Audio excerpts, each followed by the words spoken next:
తిరుమల శ్రీవారి సాలగట్ల బ్రహ్మోత్సవాలు ఆఖరి ఘట్టానికి చేరుకున్నాయి. రేపు చివరి రోజు జరగనున్న చక్ర స్నానం కోసం భారీ ఏర్పాట్లు చేస్తున్నారు అధికారులు. శ్రీవారి పుష్కరిణి దగ్గర టీటీడీ ఈవో అనిల్ కుమార్ సింఘాల్ తనిఖీలు నిర్వహించారు.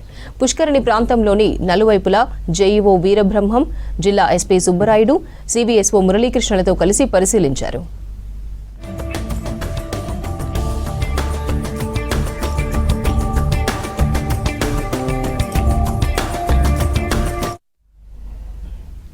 భక్తులు పుష్కరిణిలోకి ప్రవేశించేందుకు తిరిగి వెలుపలికి బయటకు వెళ్లేందుకు వీలుగా గేట్లను ఏర్పాటు చేశారు. టీటీడీ అధికారులు, విజిలెన్స్, పోలీసులు సమిష్టిగా సమన్వయం చేసుకుని భక్తులకు పటిష్ట ఏర్పాట్లు చేయాలని ఆదేశించారు ఈవో.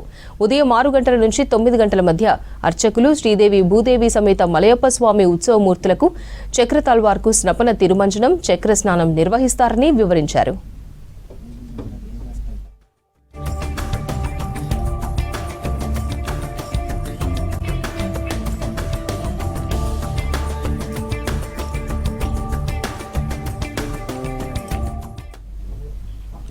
చక్రస్నానం రోజున రోజంతా పవిత్ర గడియలు ఉంటాయని, భక్తులు ఎప్పుడైనా పుష్కరిణిలో పవిత్ర స్నానం ఆచరించవచ్చని చెప్పారు ఈవో అనిల్ కుమార్ సింఘాల్. పుష్కరిణి ప్రాంతంలో ఏర్పాటు చేసిన గేట్ల నుంచి రావాలని, భక్తులు సంయమనం పాటించి టీటీడీకి సహకరించాలన్నారు. గ్యాలరీలలోని భక్తులు దశల వారీగా పుష్కరిణిలోకి వెళ్లాలని చెప్పారు.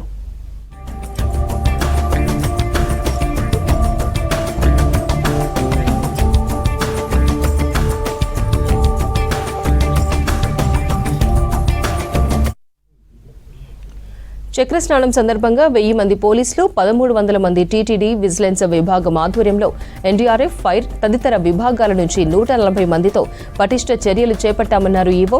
పుష్కరిణిలో అవాంఛనీయ ఘటనలు జరగకుండా ఈతగాళ్లను, బోటును అందుబాటులో ఉంచాలని ఆదేశించారు.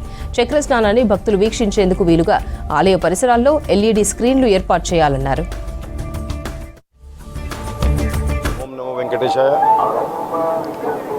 రేపు స్వామివారి సాలగట్ల బ్రహ్మోత్సవం సందర్భంగా జరుగుతున్నటువంటి చక్ర స్నానం, ఏదైతే వేలాది మంది భక్తులు చక్ర స్నానం కోసం రాబోతున్నారో వాళ్ళ కోసము ప్రణాళిక ప్రకారము ఏర్పాట్లన్నీ పూర్తి చేసుకోవాలనే ఉద్దేశంతో ఇవాళ సీనియర్ అధికారులు, జిల్లా సూపరింటెండెంట్ ఆఫ్ పోలీస్, అదేవిధంగా సిబిఎస్ఓ, చీఫ్ ఇంజనీరు అందరం కూడా ఒక కోఆర్డినేషన్ మీటింగ్ పెట్టుకొని ఇన్స్పెక్షన్స్కి రావడం జరిగింది.